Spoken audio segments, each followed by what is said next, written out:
Eevee is one of the most recognizable Pokemon of all time, and it's easy to see why. This adorable little furball has the unique gimmick of evolving into 8 different forms across multiple generations, and in the fan community, there are a ton of cool Fakemon designs for the 10 remaining types. I'm a huge fan of watching these kinds of videos, and while watching one, I had a thought. Rather than make my own evolution, what if I made a counterpart to Eevee that took on the types that Eevee hasn't used, and what would that look like? To start with, we first have to analyze what Eevee is. Eevee is the evolution Pokemon. It is said to have unstable DNA that allows it to evolve into multiple different types. The species itself seems to be based off of a fennec fox, and its evolutions seem to have a mix of cat and fox-like traits. And it is known to have an 87.5% rate of males, despite the species' overall feminine appearance. Using this information, we can start building our Eevee counterpart. Since Eevee is all about evolution, I think making this Fakemon theme be adaptation makes the most sense. Rather than evolve, our Fakemon will be a single-stage Pokemon that has multiple different forms that it can take. We'll give it an overall masculine appearance with an 87.5% rate of females. Since Eevee's real-world counterpart is a cat-like dog, we need to find a dog-like cat to serve as our base, and I think Hyena would fit that role perfectly. I'll specifically be using the Aardwolf, the smallest of all hyenas, as a base since I want the base form to still have a good mix of cool and cute. I wanted to start this challenge by trying some pixel art, since in the first generation the pixel art came first and the illustrations came after.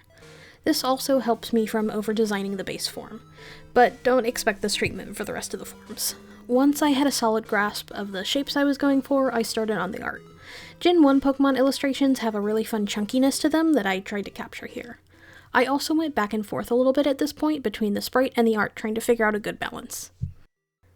Here's Adda, the adaptation Pokemon. Through training, this Pokemon will take on parts of its environment to make itself stronger. I like the idea of Adda being a gift Pokemon, but more in line with how the fighting dojo works, rather than sitting in a random room.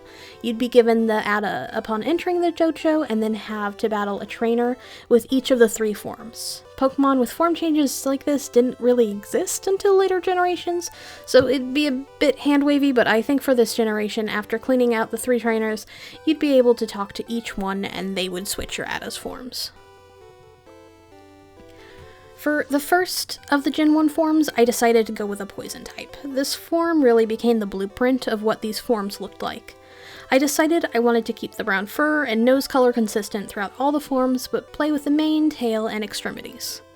For Adda's poison form, I decided to give them a longer, rough-looking mane and a tail that looked like it could have been dipped in poison, as well as the distinctive freckles that many Gen 1 Pokemon types like Bulbasaur and the Nidorans have. Introducing Adda's poison form. After years spent fighting against poison types, Adda's fur becomes saturated with a variety of poisons. A single scratch of its claw can incapacitate a human. For the rock form, I had a bit of trouble. I really love the hunchback look that a lot of hyenas get because of the manes, and I wanted at least one form to have a rocker-style mohawk. But none of the sketches were really speaking to me. I eventually went for more of a Cubone route. Since Adda creates these forms over time, I decided to make the rock form be wearing pieces of its previous hunts on its body. I really love how this ended up coming out, and it ended up as one of the top forms I made. After years of hunting rock Pokemon, Adda will don itself with the spoils of its hunts, gaining this form. The Adda with the heaviest armor will be made leader of the pack. I knew I had to put fighting in the first generation because I needed to design it in a space where the dark type didn't exist. For most of Gen 1 fighting types, there's a very clear inspiration of the style of fighting they were based around. So for my form, I wanted to design around the idea of a street fighter, giving Adda the look of a Yankee archetype, with a large pompadour and a split tail mirroring the long coats they wear. If I had to put this form any later in the lineup, I feel like I would have had to justify it not being dark type, but similar to how Voltorb doesn't game the steel type in later generations, I feel like the design is justified by putting it in this first generation. And here's Adda's fighting form. After ambushing multiple fighting type Pokemon, Adda's claws will become honed to a sharp point. Addas that achieve this form tend to fight on their own, rather than in packs. Gen 2 introduces 2 new evolutions, Psychic and Dark, and so too, we will introduce 2 new Adda forms, Flying and the newly introduced Steel type. But that's not the only thing that changes in this generation. Pokemon now have genders, so we can introduce the opposite gender ratio to Eevee, and more importantly, shinies have now been added to the game. So I'll quickly show off those for the previous forms. I wanted to make sure I got the shiny trifecta out of the way from the get-go with a lime green, gold, and a more subtle shiny, with the base form carrying its new black coat throughout all the forms to mirror Eevee's white shiny. This gen also introduces held items, which will bring about the main mechanic of form changes. After every battle, if an Adda has no held item, they will have a 1 in 16th chance of picking up a coat item, based on the type of Pokemon they fought against. In this way, it'll be a similar mechanic to how Shuckle's held berry has a chance of becoming berry juice. We can use the metal coat item that was already introduced in this generation and simply add poison, fighting, rock, and flying to the mix. First up for this generation is the flying type form. Given Adda's general color scheme, I wanted to go with a storm cloud look to its design. I played around with neck fluff for a bit, but ultimately decided that it took them on in a cuter direction than what I was going for. I kept a little bit of the fluff around the front paws and tail to keep with the cloudy vibes, as well as a lighter belly patch. I debated a bit on whether or not I wanted to give this form wings, but ultimately I decided to go with them. Dreaming of chasing its prey into the sky, Adda that achieve this form spend years collecting feathers to fashion into their very own pair of wings. Because the feathers fall out so often, most of their time is spent preening themselves. Moving on to the steel type, I was able to bring back the Mohawk idea, which I think works great for the heavy metal motif that I have going on. I fully encased the front paws in metal and had a Mohawk and an Jolteon-like spiked tail. I wanted to make sure that this form looked sturdy and a little dangerous to approach.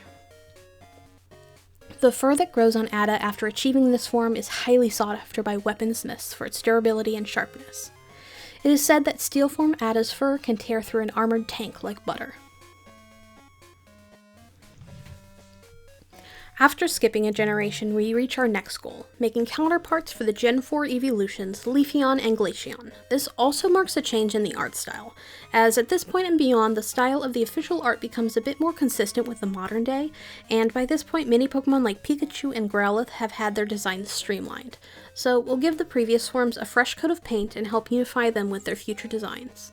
No large changes or anything, but most have lost a bit of the baby fat that's seen in many early gen Pokemon. One more thing to note is now that abilities exist in the game, we need to give one or more to Adda. This was a bit of a tricky situation since some Pokemon with form changes do so because of abilities, others items, or moves, and Adda already had a mechanic of picking up items. Ultimately, I decided that, like Shuckle, this would remain a Gen 2 mechanic, with only Adda in the wild holding these form items in later gens or being picked up around the map. But I'll be still giving Adda the ability pickup because I feel it fits quite well, and the hidden ability adaptability. With that, I think pickup will have a small chance to pick up 1 or 2 of the coat items, with the rest being bought, found, or stolen from wild mons. And with that, I think we are ready to get into the art. I saved my favorite 2 types for this generation, and I'm starting off with Adda's bug form. The only thing I knew for certain with this form is that I wanted to give Adda a scorpion tail. I played around the most with the face before deciding on a Flygon-like eye covering. I think this really helps give a bug-like look with a clearly mammalian body. Out of all the different Adda forms, this one is definitely my favorite. Though after I finished the art, I realized that their design kind of reminded me of a Bori from Neopets. Introducing Adda's bug form. Adda who prey on bugs for long enough will eventually adopt this form. Their drive to hunt new and unique prey has led them to becoming prized by collectors. Moving on to the ghost form, I decided to start off with a bipedal base. Since I didn't want the fighting type form to be the only one on 2 legs, I gave it tar-like fur and bone markings to fit with the typing. Since this one's type would be normal ghost, I wanted the vibe to be less undead and more Scooby-Doo villain. While I think the overall design works, if there's any design in this lineup that I'd revamp in the future, it'd probably be this one. And here's Adda in its ghost form. The tar-like substance that oozes from this form's fur can only be removed by a skilled psychic. Those who cannot get the substance removed in time become a hotbed of paranormal activity.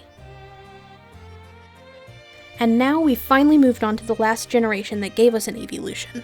Gen 6. The 3D graphics that mark this generation also allow for more freedom in complex designs. For type, I'm going with Dragon to mirror Sylveon's fairy type, but I think it was necessary to wait till now to add the Dragon type form, just with how overpowered the type can be in earlier generations. With that, let's get into the art. I wanted to design this form as a more direct parallel to its corresponding evolution, with a clear, masculine appearance with the long whiskers and horns. I decided to go with a more Eastern-style dragon approach, lengthening the tail to help give it a longer silhouette. And then I went back and forth on the patterning before deciding on a sleek look. I knew I wanted red in the design for the mane, but ended up deciding on a darker blue to accent it, again mirroring Sylveon's pastel pink and blue. Introducing Adda's final form. The rarest of all Adda forms, it is said that stray Addas who are adopted by a pack of dragons eventually achieve this form with extensive training. Their whiskers are so sensitive that they can detect changes in the weather days in advance. And that's a full lineup, but what do you think? I'd love to hear which form you liked the best. I had a ton of fun working on this challenge, and it took me back to when I used to love making Fakemon in the past.